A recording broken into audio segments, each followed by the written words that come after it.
Olá, bem-vindos. Nós estamos aqui para falarmos com Guilherme Miorando, que é doutorando em Ciências da Comunicação pela Universidade do Vale do Rio dos Sinos, e recentemente ele passou pela banca de qualificação de tese com uma pesquisa intitulada Mitos, Messias e Salvadores da Pátria, sentidos de masculinidade em mídias miméticas de super-heróis usadas no bolsonarismo. O Guilherme vem nos falar um pouco sobre a pesquisa dele, mas é bom apresentá-los, porque o Guilherme é mestre em Memória Social e Bens Culturais na Universidade La Salle, possui especialização em Imagem Publicitária e graduação em Comunicação Social, Publicidade e Propaganda, ambas pela Pontifícia Universidade Católica do Rio Grande do Sul, a PUC. Atualmente também cursa especialização em História em Quadrinhos na Faculdade Este, mas ele finalizou essa especialização recentemente. Ele atua como design gráfico, redator e roteirista, faz parte da Associação de Pesquisadores em Arte Sequencial, é professor conteudista na especialização EAD em História em Quadrinhos da Faculdade Este, em São Leopoldo. Seus interesses de pesquisa são transdisciplinares e incluem as histórias em quadrinhos, a memória coletiva, os bens culturais, a comunicação, o design, as narrativas, as linguagens, a educação, os estudos feministas e de gênero e a teoria queer. Então, com essa formação bastante ampla e complexa, o Guilherme vem nos falar sobre a sua pesquisa e especialmente como ele está trabalhando a questão dos super-heróis e o seu uso pelo bolsonarismo na relação com um dos seus eixos teóricos, que é a semiótica da cultura. Então, Guilherme, a gente podia começar por você nos contando como é que a semiótica da cultura entrou na sua pesquisa de doutorado, na sua vida. Primeiramente, obrigado pelo convite, Nízia. Fico bem feliz de poder falar sobre a minha pesquisa aqui com vocês. E então, a semiótica da cultura entrou na minha pesquisa a partir do professor Ronaldo Rein, que é o meu orientador, né, que também é um dos grandes pesquisadores de semiótica da cultura, acho que aqui do Brasil, né? E ele que me apresentou esse eixo teórico, e achei muito interessante, porque era uma parte da semiótica que eu não tinha contato, eu realmente desconhecia essa abordagem. E eu achei muito interessante, porque diferente por exemplo, dos estudos culturais, do Shorthall, por exemplo, que estuda a identidade e representação, a semiótica da cultura vai pensar a cultura em si, né? O seu dinamismo, a sua expansão, né? Todas essas características que a cultura tem, de uma forma diferente, né? Assim, que usualmente é pensado, né? E dentro da minha pesquisa, assim, para pesquisar super-heróis, por exemplo, eles são muito influenciados pela cultura, né? Então, tanto eles influenciam a cultura, quanto a cultura influencia eles, como eu acho que acontece em todos os produtos culturais. E os super-heróis, eles têm uma evolução cultural que vai se dando conforme a cultura também vai se abrindo ou se fechando para determinados temas, né?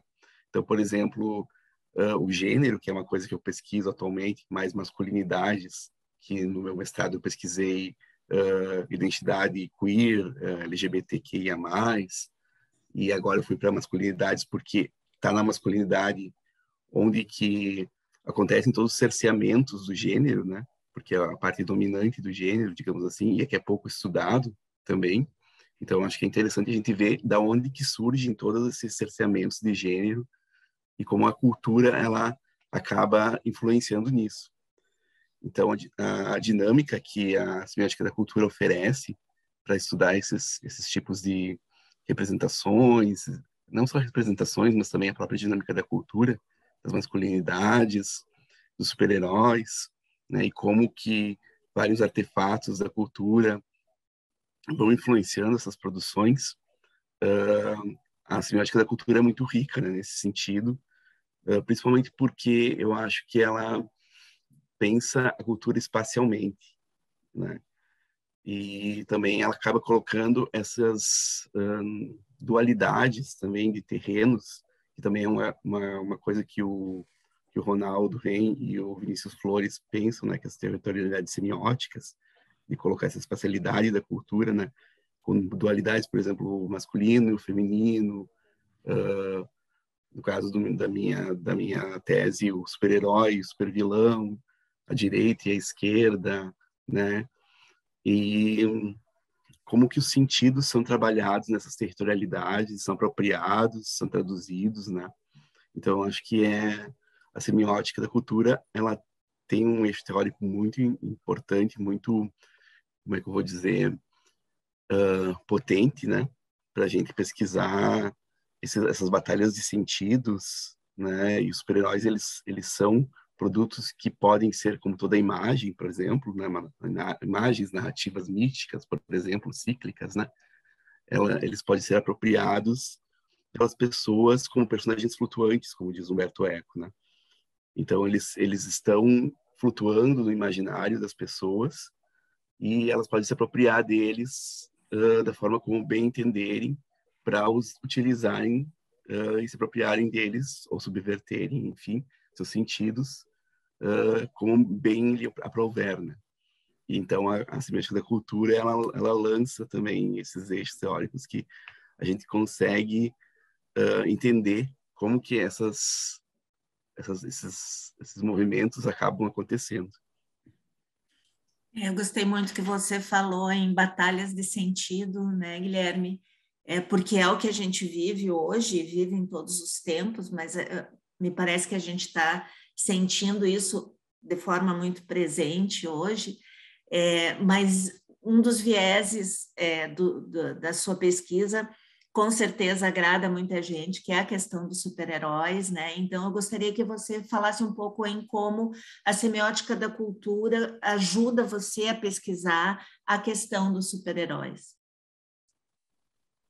Bom, acho que assim, por exemplo, o Superman, a gente pega ele, ele é considerado o primeiro dos super-heróis, né? Ou pelo menos o mais importante, o mais disseminado no mundo, né? A gente pensa assim, só o Superman, apenas ele já está presente em diversos produtos, em diversas paródias, em diversas apropriações mesmo sendo feitas. Por exemplo, eu estive em São Paulo agora semana passada e tinha um mural feito com o Silvio Santos caracterizado de Superman, né?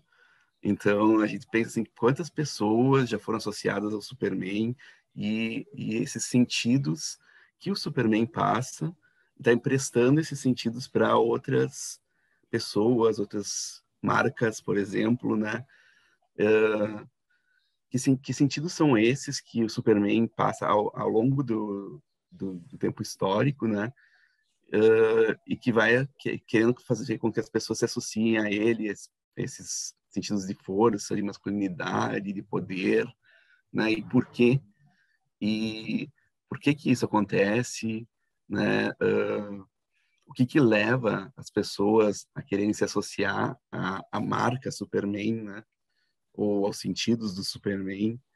Então é interessante como a semiótica da cultura, por exemplo, a partir da tradução, né, que é um dos termos mais importantes, não sei, pelo menos para minha pesquisa, né, que o Júlio Lottman da semiótica da cultura, que é o fundador da semiótica da cultura, trabalha. É interessante ver como que são traduzidos esses sentidos, né, a partir dos super-heróis. E o que me ajuda também a partir de um ponto de vista do Ronaldo, que é a memética, né? Os memes, internet, ou a própria memética, como ela funciona dentro da cultura, também é interessante, porque o que a memética faz? Ela pega uma ideia que está lá presente há muito tempo no contexto cultural, histórico, e ela retrabalha essa ideia, uma nova remixagem, né? E uma nova, como alguns autores falam, uma nova encapsulamento dessas ideias, um novo embelezamento, talvez, dessas ideias, para dar novos sentidos para elas. Então, isso tem tudo a ver com a semiótica da cultura, que trabalha esses sentidos centrais e periféricos que vão tendo essa dinamicidade, né? E vão mudando os sentidos das coisas e vão mudando também essa localização no espaço da cultura, né? Que algumas, por exemplo, temas queer, por exemplo, nos super-heróis, eles se ocupavam um espaço bem periférico. Quase não eram citados, sexualidade em super-heróis quase nunca eram citadas. E agora esses temas estão ganhando mais importância e estão indo para uma centralidade. Então, dentro da semiosfera, né, digamos assim, dos super-heróis. Então, acho que a semiótica da cultura ela tem esses arcabouços interessantes que dá para a gente entender essa movimentação da cultura que vai trazendo temas periféricos para a centralidade ou excluindo temas centrais para outros espaços, né?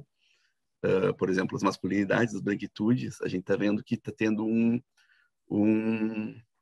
não talvez uma descentralização, mas que isso está ocupando um espaço, talvez, talvez não, ainda depende muito ainda de movimentos para que isso aconteça, mas está tendo uma descentralização, talvez, né, desses temas para temas mais periféricos, como negritude, como sexualidade, identidade de gênero. E isso é interessante porque a sociedade também está seguindo esses temas, né? Então, a gente vê como a cultura dos super-heróis, ela reflete muito a cultura da nossa sociedade, os temas. Por exemplo, guerra do Vietnã foi tratado nos quadrinhos, como que os super-heróis refletiam os veteranos que voltavam das guerras, né?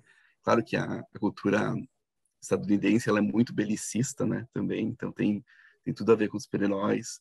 Os super-heróis tiveram seu boom, né, durante a Segunda Guerra Mundial, que teve muito a ver com também esses esforços de guerra. Muitas capas mostravam os super-heróis querendo vender bônus de guerra. E quando a Segunda Guerra Mundial acabou, por exemplo, esses esforços e foi vencida por soldados, não por super-heróis, as vendas dos super-heróis acabaram caindo e surgiram então os quadrinhos de crime e horror porque existiam muitos veteranos abandonados nas ruas ou mutilados, então e tudo isso dava essa sensação, né, de abandono, de ostracismo, né, e que os quadrinhos de horror, de monstros, de crime traziam à tona, né? E uma coisa meio parecida também aconteceu durante o 11 de setembro, que os heróis, eles ao mesmo tempo eram tomados como vítimas, os estadunidenses, né?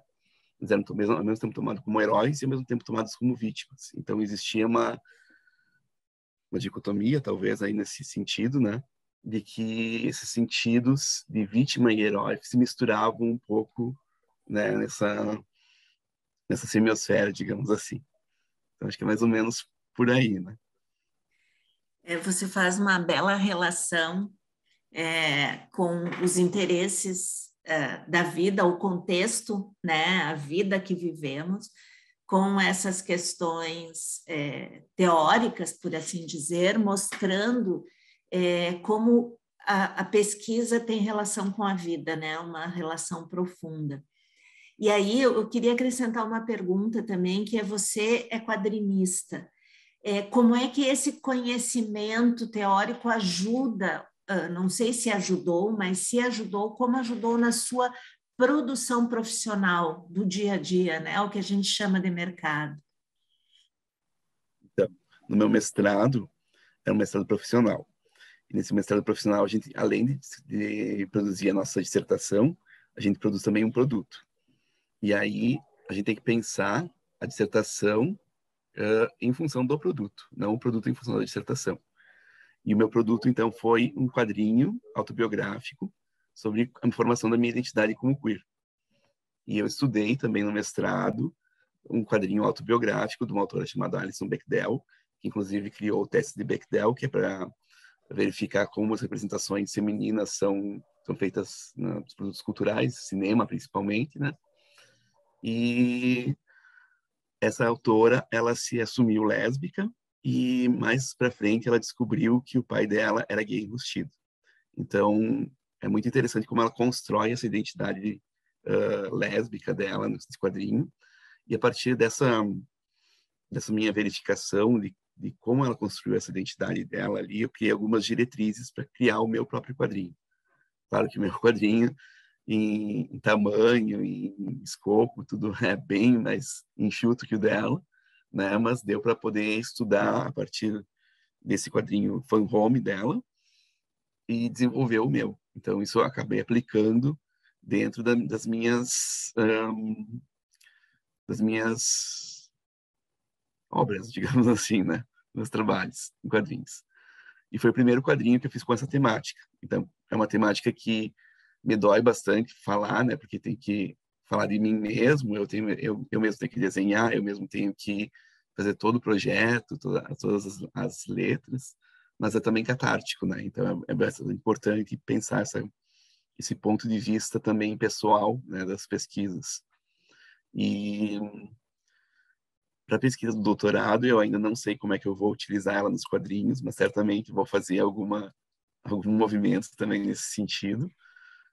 Eu acho que eu vou, talvez, trabalhar super-heróis e masculinidades em algum quadrinho, né, falando sobre esse tema que eu acho que é importantíssimo a gente abordar, porque os super-heróis estão cada vez mais em voga e, ao mesmo tempo, também essa masculinidade tóxica está cada vez mais aflorando, né, na cultura, na internet. Então é importante a gente falar disso e colocar e mostrar também como esses quadrinhos, eles talvez de uma forma meio invisível, de uma forma meio, como é que eu vou dizer, que não se sinta tão assim num primeiro olhar, eles também colaboram para a construção dessas masculinidades tóxicas, né? Não, e também para a construção de outras masculinidades, mas principalmente as tóxicas, e por que eles podem construir isso, né? Então é importante discutir isso também nos quadrinhos, que vão ser consumidos pelas pessoas, não como um artigo, mas como um produto cultural, que também possa chegar mais a um público mais amplo e também popularizar a pesquisa, né? Que eu acho que isso é uma coisa importantíssima também, para que as pesquisas não fiquem só no ciclo dos pesquisadores, no círculo dos pesquisadores, e atinjam outros públicos que talvez por desconhecimento não saibam como encontrar esses artigos ou que não tenham a capacidade interpretativa desses sentidos, né, de poder ler esses artigos e realmente chegar a alguma conclusão.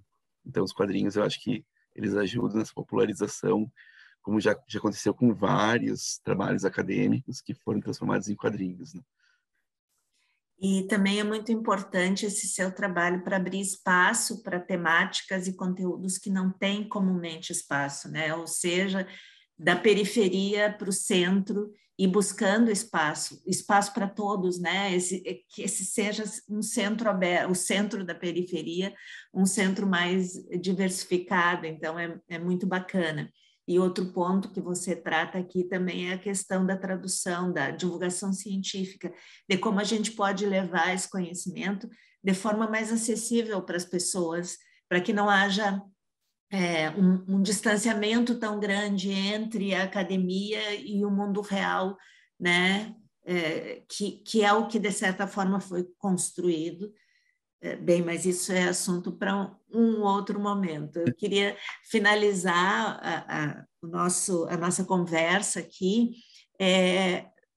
que você me dissesse, ao que parece, você já deu um sinal disso na sua fala, mas qual dos conceitos da semiótica da cultura seria um dos mais importantes para você? E tenta, então, explicar um pouco para os nossos espectadores aqui o que é esse conceito. Eu acho que são 3 conceitos importantes, mas que o mais importante para mim, acho que eu vou falar os 3 conceitos primeiro e depois eu falo qual é o mais importante. A espacialidade da cultura, né, que daí leva às territorialidades semióticas, né, e essa dualidade, daí também o segundo lugar seria essa dualidade espacial, né, de centro e periferia, que leva às fronteiras e como essas fronteiras vão filtrando também esses sentidos entre centro e periferia, periferia e centro, entre cultura e não cultura. E aí, o mais importante, pensando a partir da teoria memética, é a tradução, né? Que eu já dei um insight antes, né? E como essa tradução vai traduzindo entre esses espaços, esses territórios semióticos, diversos sentidos. Porque, por exemplo, as masculinidades, que é um resultado prévio que eu tive na minha qualificação, elas são utilizadas tanto pela esquerda quanto pela direita, né? E a masculinidade também, ela pode ser a masculinidade, seja ela tóxica, dominante, hipermasculinidade, todos esses tipos de dissidente, enfim, todos esses tipos de masculinidades, elas podem ser utilizadas tanto para caracterizar super-heróis quanto super-vilões. Então a gente pensa assim, por exemplo, dentro da minha pesquisa, o Bolsonaro, pensado em masculinidade, ele pode ser tido tanto como um super-herói como um super-vilão, né? A masculinidade serve para caracterizar ele das duas formas. Então, existe essa disputa de sentidos, e é interessante, né, como também a esquerda se apropria dessa masculinidade tóxica para também passar sentidos de poder, de dominação, de superioridade, e por mais que ela esteja ligada, talvez, ao feminismo, aos movimentos queer, LGBTQIA+, que, a princípio, seriam contra essa masculinidade tóxica, mas essa masculinidade ela está tão enraizada, ela está tão estrutural, né? O machismo está tão estrutural na gente, que a gente, né, às vezes, não percebe o quanto a gente também está disseminando esses valores que prejudicam muitas pessoas, né? Então, acho que a tradução é talvez o ponto principal da minha pesquisa, porque ela é muito rica, ela é uma ferramenta que nos ajuda a pensar como que esses sentidos eles estão permeando, flutuando, como diz o Eco, né? Em vários momentos, em vários espaços, e como eles podem ser apropriados, subvertidos, né? Então, eu acho que é por aí, mais ou menos. E é muito importante porque você está contribuindo na sua pesquisa com aquilo que os semioticistas russos ou os semioticistas que estudavam a semiótica da cultura falavam de uma alfabetização semiótica que todos nós devemos ter, né, para conseguir interpretar o mundo com mais profundidade. Então, poxa, Guilherme, agradeço muito a sua disposição de estar aqui, de falar conosco, de levar um pouco do seu conhecimento para as pessoas, né, do mundo, e desejo sucesso nesse finalzinho da sua tese, e vamos ficar na expectativa dos quadrinhos que vão surgir dessa tese e que vai ser muito bacana, e aí você vai voltar aqui para nos contar desses quadrinhos. Deixo um espaço aí para você se despedir do pessoal.